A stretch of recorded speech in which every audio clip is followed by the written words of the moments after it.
the channel. Today we are checking out a video, or a comedy rather, about German humor meeting American mentality. I'm excited. This is the first time you're coming across this page. You're most welcome. Kindly consider hitting the subscribe button, and the returning subscriber, thank you so much for always doing this with me. Let's jump right into it. Now, we Germans are fascinated by stupid rules, aren't we? In our train stations, innocent smokers are forced to stand in small yellow squares painted on the floor in order to keep the non-smokers away from the poison. Exactly. That's very It's brilliant. as intelligent as dividing a swimming pool into a peeing and a non-peeing section. I wouldn't inhale smoke from someone who smokes, and I don't. No, I really like I like that. because you're such a proud nation. So well done to Germany for doing You that. keep a suicidal person off from jumping just by telling him, "Sir, you can be proud to be American."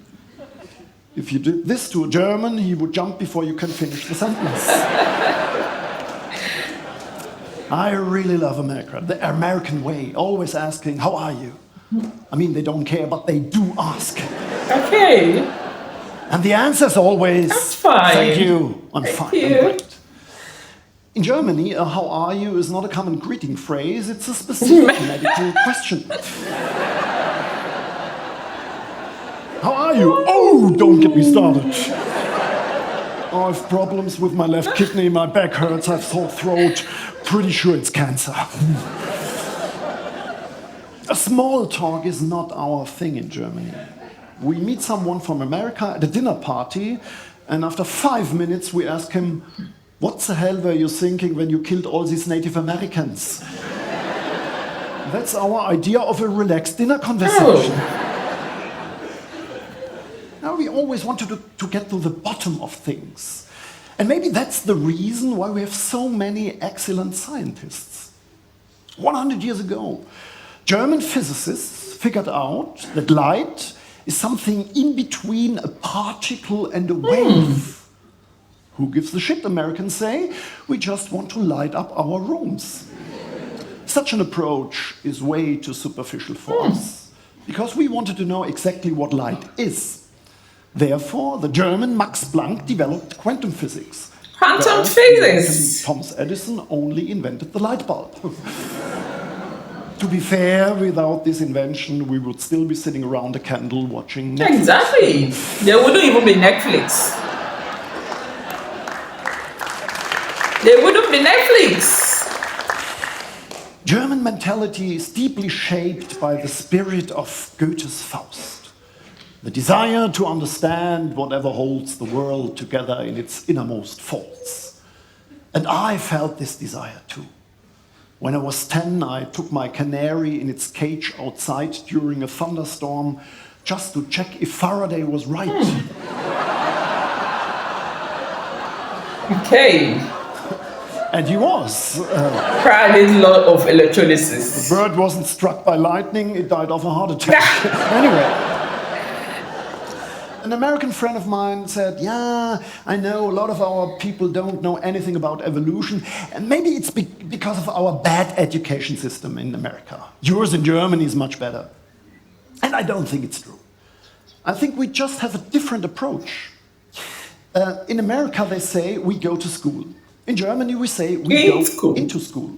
So Into school. we Germans enter our school buildings, Americans just hang out in front of them. And maybe that's... Oh, wow, that's deep, brother. And don't get me wrong, also in Germany there's a big lack of scientific knowledge.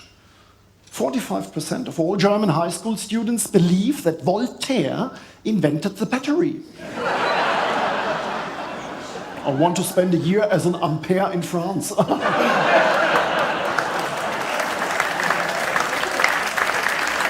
We Germans are afraid of everything. Stem cells, nuclear power, fracking, genetic engineering, you name it. If the Germans had ruled the world 1,000,000 years ago, our health and safety regulations would have prevented the discovery of fire. Okay.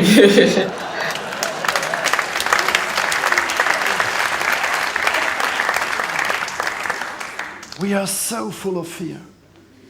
Before we go on holiday, almost every German takes out a Reiserücktrittsversicherung.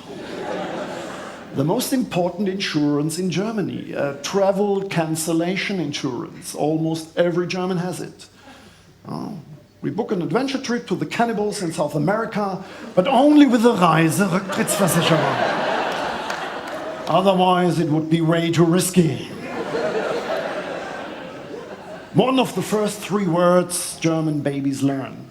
Mom, Dad, Reiserücktrittsversicherung. Of course not. Mom and Dad come way later. And the 4th word is Fahrvergnügen. Joy of driving. And this is very interesting, I think. Joy of driving. Driving our cars is probably the only activity we Germans enjoy danger. When an American has a death wish, he strangles a bull's testicles, sits on its back, and tries to ride it for as long as possible. We Germans invented the Autobahn instead. Cars are our holy cows. Because it's our constitutional right to go on a family trip in a Volkswagen with the speed of a cruise missile. Okay, it's a little bit of a cliché, I know. Not every German is into cars. Last year I flew into New York and at the border control, the officer asked me, "So, you are German, what's your favorite car?" And I said, "Sorry, officer, I don't care much for cars." And all of a sudden he looked at me very suspiciously.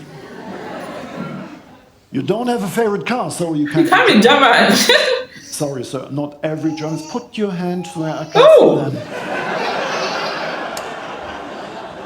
Actually, it was a very relaxed routine check, about 5 hours, and forget what you heard about waterboarding. It's actually not that bad.